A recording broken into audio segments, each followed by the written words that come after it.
Olá, pessoal. Meu nome é Roberto Vessani e a gente está em mais um podcast da SBG. E hoje eu tenho o prazer de ter um grande glaucomatólogo aqui, que além de ser um grande glaucomatólogo, é um grande amigo de muitos anos e que é chefe do setor de glaucoma do Departamento de Oftalmologia da Universidade de São Paulo, Dr. Marcelo Ratanaka. E hoje nós vamos falar sobre um tema bem interessante e que muitas pessoas têm dúvidas, que é glaucoma e miopia. Marcelo, tudo bem? Tudo bem, obrigado aí pelo convite. Estou contente aí, em nome da Universidade de São Paulo, de participar desse projeto da SBG. Obrigado pelo convite. Muito bom, Marcelo.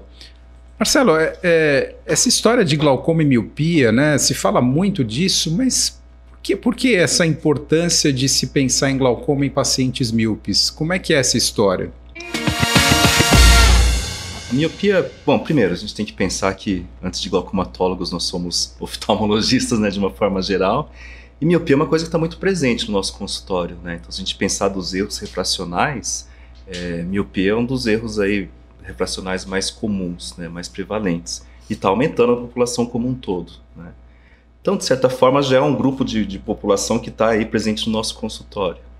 Mas qual que é a questão da miopia em si? É que ela, além de tudo, também está relacionado a uma prevalência maior de glaucoma.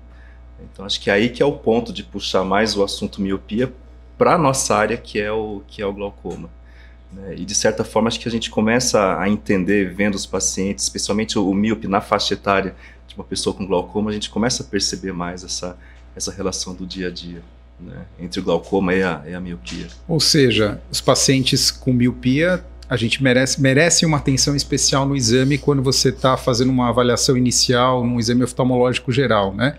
E tem diferença entre ser mais míope ou menos míope nessa história? Tem diferença. A gente tem que pensar de algumas formas, de uma forma geral, a gente tem que pensar o seguinte, né?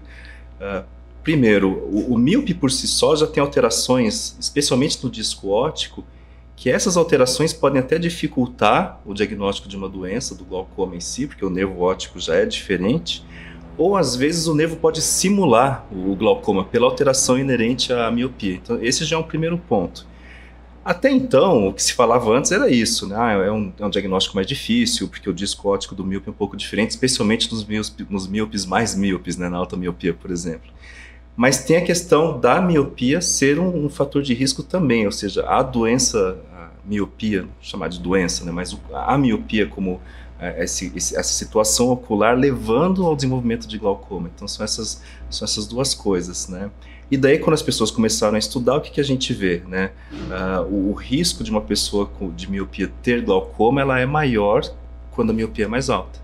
Então, quando esses estudos começam a mostrar isso, é que liga a luz de alerta, a gente falou, opa, então vamos prestar mais atenção no paciente míope.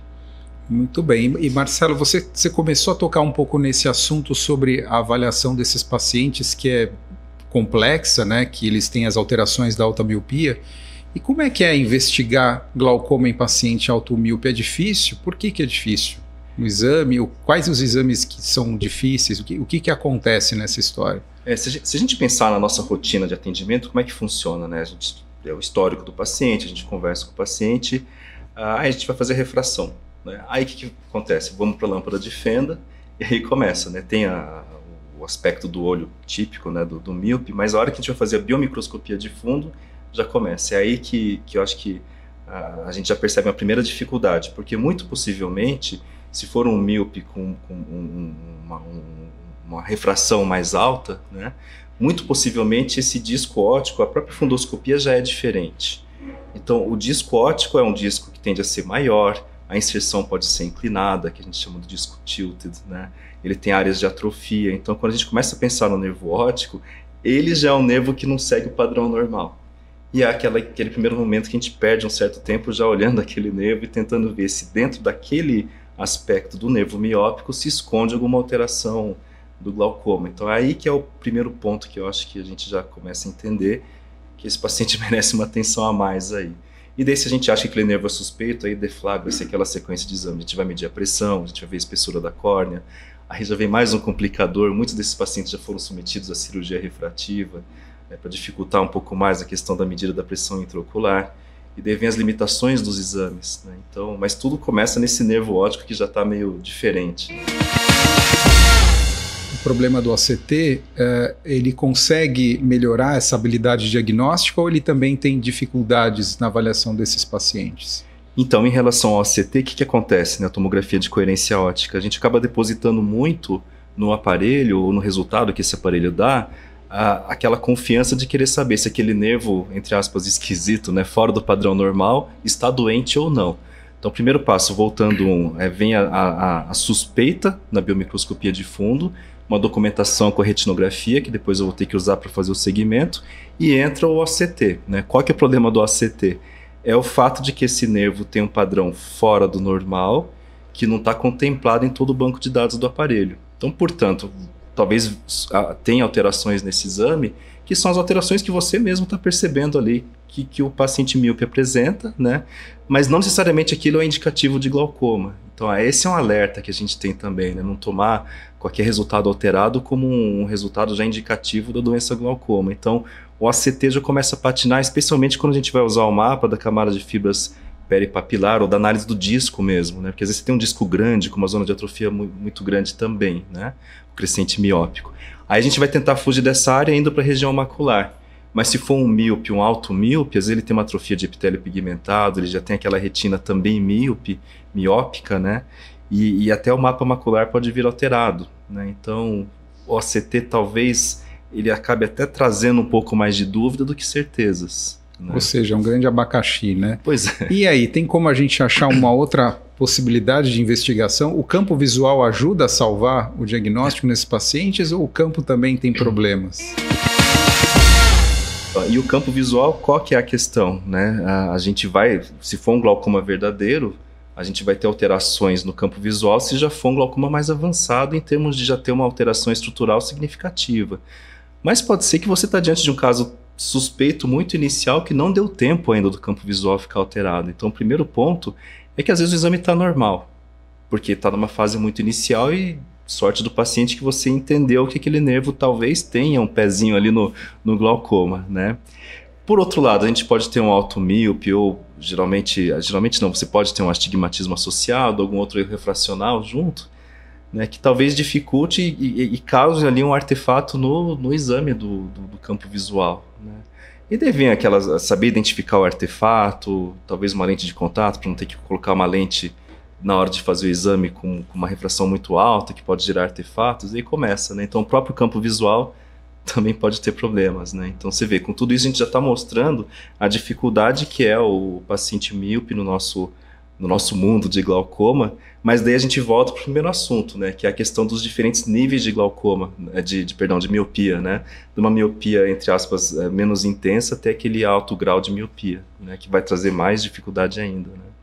Você tocou um pouquinho no assunto no começo da conversa sobre que muitos desses pacientes fazem cirurgia refrativa, né? Exato. E aí a cirurgia refrativa pode também ser uma questão que atrapalha na avaliação desses pacientes, né? Como é que é essa história dela atrapalhar? A medida da pressão intraocular, né? Como é que funciona o tonômetro? Ele encosta na córnea e a córnea é exatamente o órgão-alvo aí da nossa cirurgia refrativa, né? Os pacientes né, ano 2022 aí, os pacientes que estão chegando na faixa etária de um paciente que pode ter glaucoma são aqueles que fizeram a cirurgia há cerca de 20 anos, né? Então, a gente tem aí os pacientes, alguns mais antigos que já fizeram o RK, né? A famosa cirurgia com o bisturi, né? E depois a sequência dos pacientes com o laser, né? E daí para cada grupo vem sempre essa dúvida, até que ponto a cirurgia não causou um comprometimento da córnea. Então, por exemplo, o RK talvez um enrijecimento da córnea, mas ao mesmo tempo ela ficou mais plana. Então a gente não sabe até que ponto isso vai influenciar no nosso tonômetro de aplanação que a gente usa, que é o de Goldman, né, por padrão. Aí com relação ao PRK e ao LASIK, a gente vai ter uma córnea mais fina e mais plana, né? Então, de certa forma, também muito possivelmente subestimando a pressão intraocular do paciente, né? Então, é um parâmetro que começa a ficar meio errático, né? Mas, se eu fechar um diagnóstico com aquele nível de pressão que eu desconfio que não é o verdadeiro, possivelmente vou baixar a pressão em cima daquela medida que eu tenho, mas sempre com essa ressalva que numa primeira investigação, aquela medida que eu tenho, a gente tem que sempre lembrar que possivelmente não é a medida verdadeira daquele paciente. Agora, o quanto corrigir ou compensar com fórmulas matemáticas, a gente não tem. A gente tem aparelhos que, através da paquimetria, tentam compensar isso, mas a gente sabe que esse cálculo não é tão preciso assim. Mas, Marcelo, e se eu consigo identificar que existe uma lesão glaucomatosa, né? É possível conseguir detectar progressão nesses pacientes através desses exames, ou também é meio desafiador conseguir identificar essas mudanças pelo glaucoma?